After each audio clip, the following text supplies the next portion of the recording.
The rumble of drums, the tramping of thousands of feet, the smell of tar and scorching iron. This is how a siege began, one that could last not days, but months. In the ancient world, a fortress was not merely a wall and towers, it was a challenge to an entire army. Polybius wrote that the Romans rarely left things half-finished.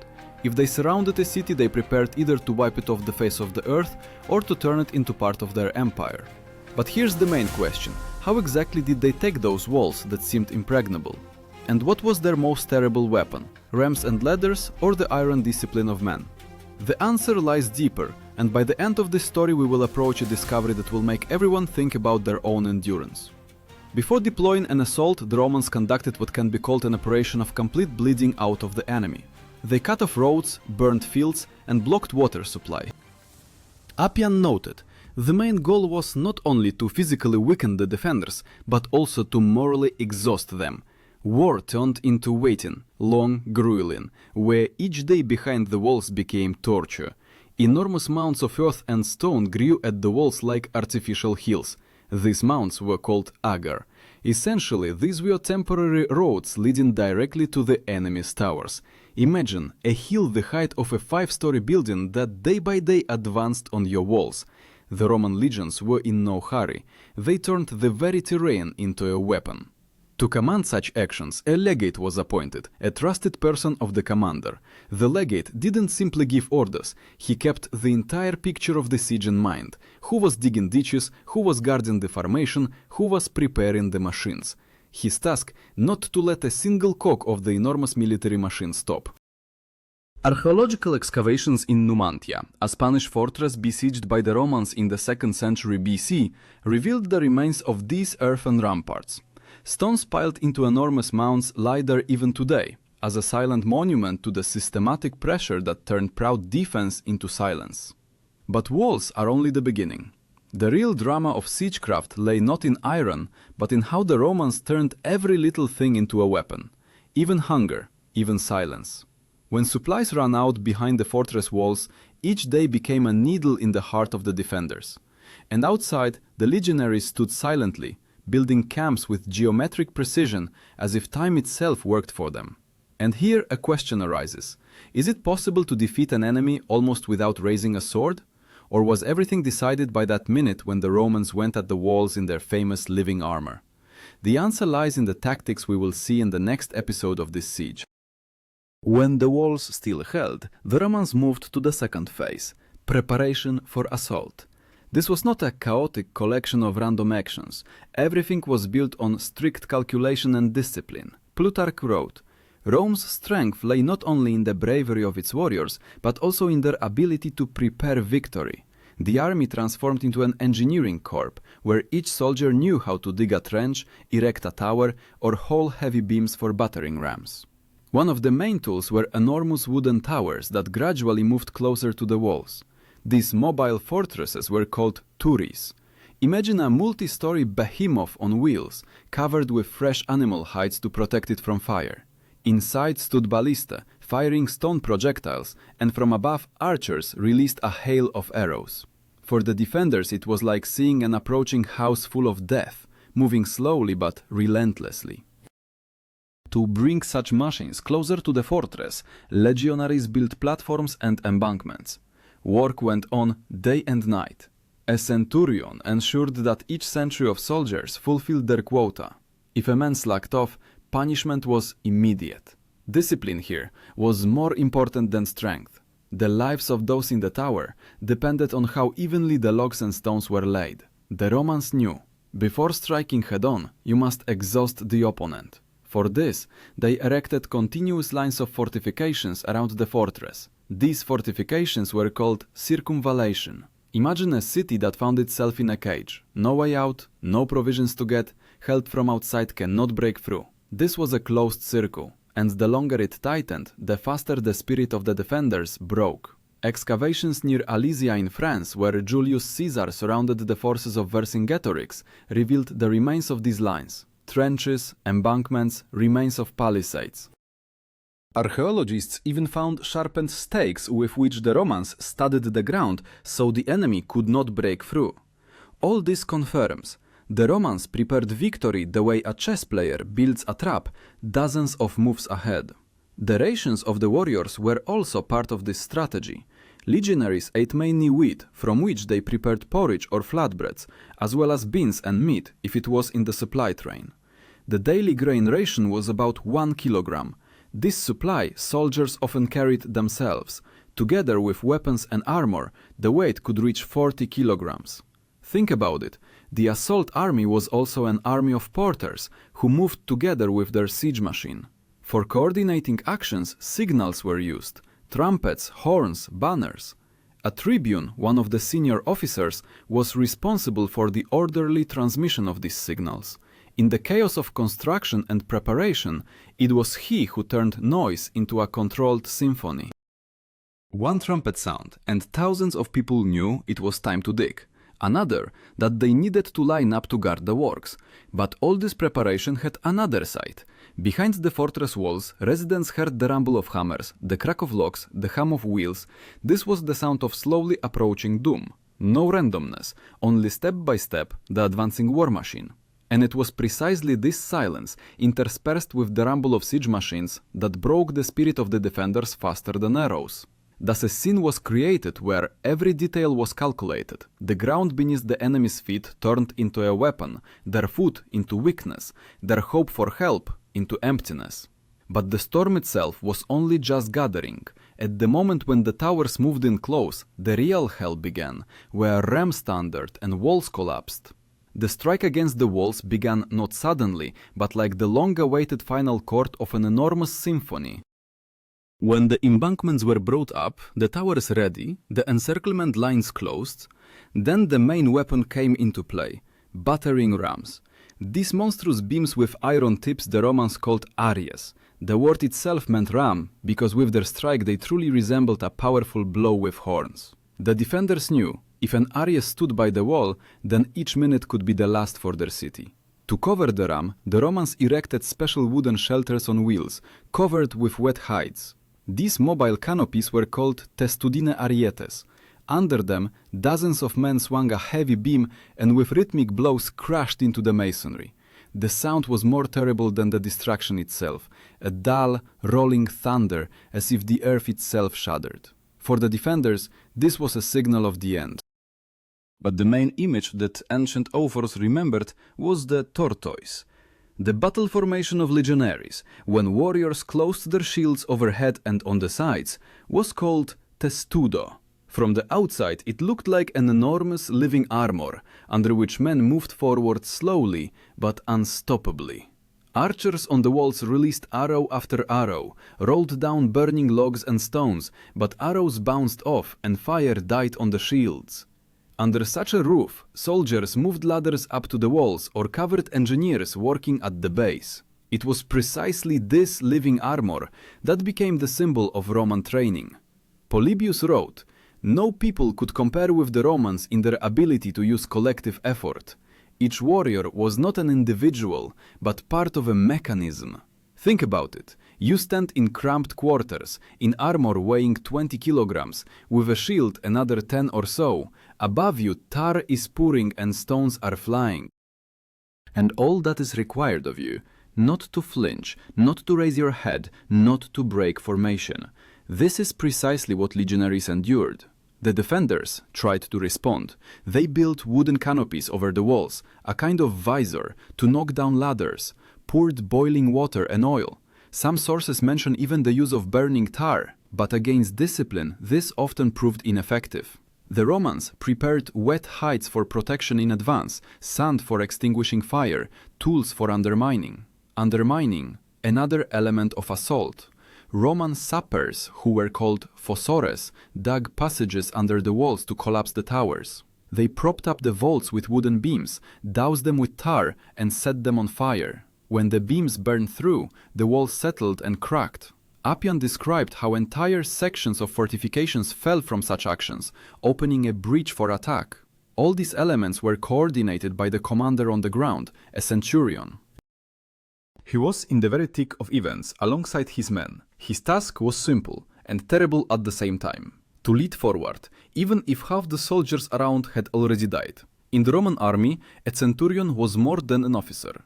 This was a man who by personal example showed what it meant to go all the way. The assault was like a compressed spring. Weeks of silence and preparation were replaced by a sudden explosion. Trumpets thundered, rams rumbled, ladders rose to the sky. For the defenders, this was the moment when each second decided the fate of the city. For the attackers, when months of labor could turn into either triumph or defeat. And so, in such a hellish symphony, the main miracle of the Roman war machine occurred. Thousands of men acted as one organism. There was no chaos, no panic, only rhythm, blows following one after another, until the walls began to tremble and crumble. But even the fall of the wall did not yet mean victory. The most terrible thing always waited inside, when the assault turned into street fighting. When a breach appeared in the wall, the bloodiest ordeal began. Outside the battle was noise and iron, but inside the fortress it turned into chaos, where each house became a bastion. Tacitus wrote, "Street fighting for the Romans was harder than any battlefield. Here cavalry didn't work, it was difficult to use formation, and the enemy fought desperately, because behind his back remained families and sanctuary. Heavy infantry rushed first into the breaches. These warriors with rectangular shields and short gladius swords formed tight ranks and step by step advanced through the streets. Strikes were short, aimed under the ribs or at the face. The main rule of the gladius, not swing, but precision." Polybius noted, "The Roman sword was created not for beautiful duels, but for dirty and quick work at arm's length." Here the experience of centurions became especially important.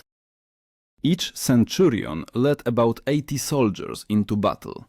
His shout, his shield gesture, set the tempo of movement. When the street was narrow, the centurion arranged his men in a wedge to break through a concentration of the enemy. When space widened, he divided the detachment into two parts and squeezed the defenders in pincers. This can be compared to a modern coach who manages a team on the field. Only lives were at stake, and a mistake meant the death of dozens of people. Archaeologists in Jerusalem found traces of such battles from the time of the siege of 70 AD. Remains of burnt houses, layers of collapsed masonry, arrowheads, and ballista bolts. These finds show that the urban fabric was literally ground into ash and ruins. Each building became a new wall, each street intersection a new battlefield. To suppress resistance, the Romans applied yet another tactic. They set up scorpions on the streets, small throwing machines that fired long bolts. Such weapons pierced right through even several people. They were called in Latin scorpio, because the strike resembled a deadly sting. These machines were placed right in the breaches, and from there they combed the streets, weakening the defense before the infantry's advance. An important role was played by tribunes, senior officers who coordinated several hundred or even thousands of soldiers. They didn't burst into the first line, but it was they who determined where to cut through a new street with a ram, where to set fire to wooden houses to deprive the enemy of cover, where to block the road for the retreating.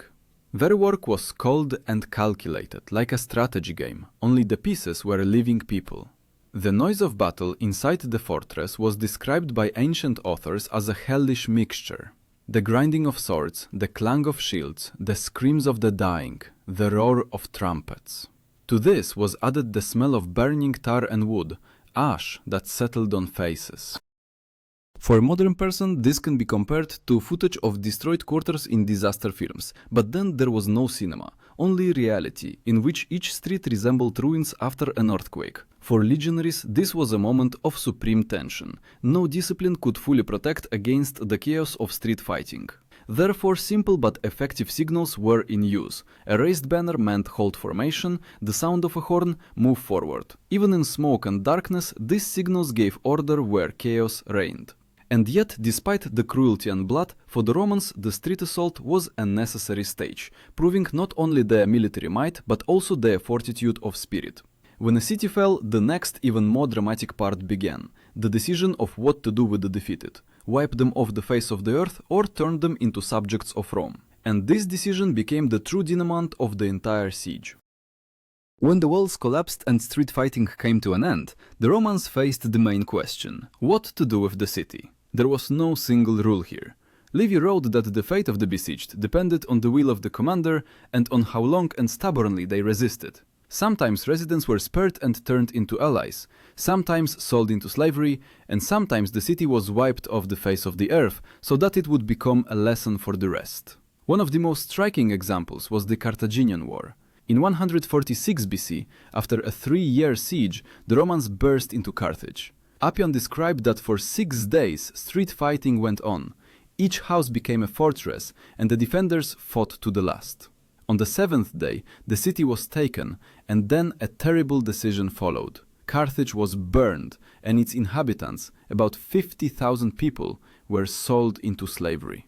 This act became a symbol of Roman ruthlessness. But the outcome was not always like that. Julius Caesar, besieging Alesia in 52 BC, acted differently. After the Gauls surrendered from hunger, he spared the city, but executed its leader Vercingetorix in Rome.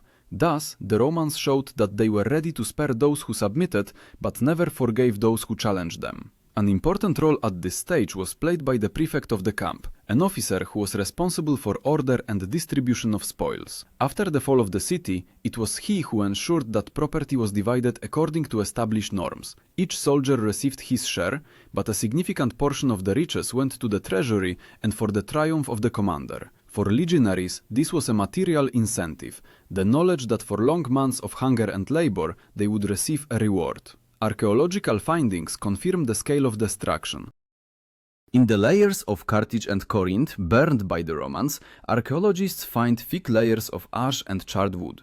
In some places, collapsed walls preserved traces of the most powerful fire, which could blaze for weeks. This was not simply a military action, but a symbolic destruction of the memory of the city.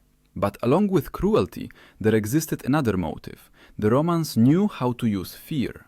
Rumors of how Carthage was turned to ash spread faster than any army, and the mere mention of Roman siege machines could force a small city to open its gates without a fight. Thus, cruel examples worked as a weapon of future victories. And yet, each siege had its own price. Soldiers died not only from the sword, but also from disease, hunger, and exhausting work. Polybius noted, often the losses of attackers during sieges were no less than those of the defenders. Winter sieges became especially difficult. Cold, dampness, lack of food broke men just as much as enemy blows. Here the special strength of the Roman army manifested itself, the ability to endure hardships. Each legionary was obliged to carry not only weapons, but also equipment for the camp, stakes for the palisade, a cauldron, grain. The weight of his burden could reach 45 kilograms. It was not by chance that legionaries were called Marius's mules, for the fact that they carried half the army on themselves. Thus the terrible arithmetic of siege took shape. Tens of thousands of men, months of labor, thousands of dead, for the sake of one wall, one city, one victory. But this arithmetic made sense.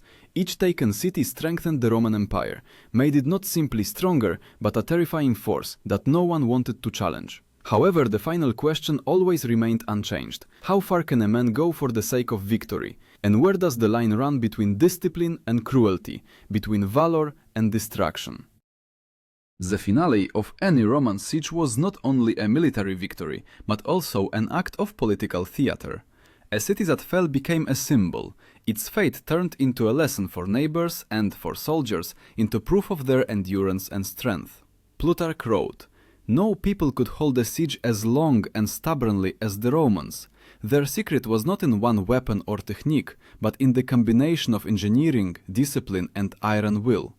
The main principle lay in the fact that a siege was not a spontaneous outburst, but a carefully calculated machine. Caesar in his notes emphasized, "The success of a siege was built on constant pressure, where the enemy had to surrender even before swords touched his skin." The Romans mastered the art of taking a city before battle, forcing the enemy to capitulate under the weight of hunger and hopelessness. This was not only a military, but also a psychological assault. The symbol of such pressure became the lines of fortifications that stretched for dozens of kilometers. Alesia was surrounded by ramparts more than 15 kilometers long, and behind them, another ring against the relief army. Imagine a city clamped in stone vice, where every meter of earth around was dug up, studded with stakes and fortified. This is not simply war, but the creation of a new landscape, the transformation of nature into a weapon. But behind all this engineering stood a simple man, A legionary who day after day dug, built, hauled logs and stones on himself. His body wore out, straps chafed his shoulders, his back ached from the weight. Tacitus wrote that a Roman soldier during a siege was no less a builder than a warrior, and this is precisely what made him stronger. He was accustomed to labor, accustomed to endure. The final scene of a siege always had a human face. It could be a city engulfed in flames or a procession of captives led out to the commander. Archaeologists in Judea found stone inscriptions with the names of Roman units that left their marks on the ruins of destroyed fortifications. This was a kind of autograph of history. We were here, and the city fell. But behind each such act stood a question that does not lose its force even today. If the Romans could hold a city in a ring for months, could break the most desperate walls with hunger and iron, then what allowed them not to break themselves? The answer is simple and terrible: collective discipline. Each soldier knew that his life belonged not to him, but to the legion and to Rome. Modern military historians such as Goldsworthy and Keegan note, it was precisely in sieges that the essence of Roman strategy manifested itself. Here the army's ability to live and win in a long, exhausting struggle was tested. A quick battle could be a matter of chance, but a siege showed who was stronger in will. And so we return to the question that sounded at the beginning. What was the main weapon of the Romans? Rams and towers, or iron discipline? The answer is obvious. Iron breaks, wood burns, walls collapse. But the spirit that allowed a man in armor weighing 20 kilograms to go under a rain of arrows and stones without flinching, that is the true weapon of Rome. And now, knowing this story, everyone can ask themselves, could I endure even one day in such a formation, under the rumble of rams and the cries of enemies? Could I dig a trench, not knowing if I would see tomorrow's sun? What remains in us modern people of that fortitude that turned simple farmers into conquerors of the world? Roman sieges changed the course of history. They destroyed Carthage, crushed the cities of Greece, subjugated Gaul and Judea. But their main legacy is a lesson. Empires are built not only by the sword, but also by patience, labor, and iron will. Archaeologists still find traces of these camps, trenches, and burned walls, and historians continue to debate what was more important, technique or spirit. And each time we see the ruins of an ancient city, it's worth remembering. Romans once stood there. They were not heroes in shining armor, as in movies.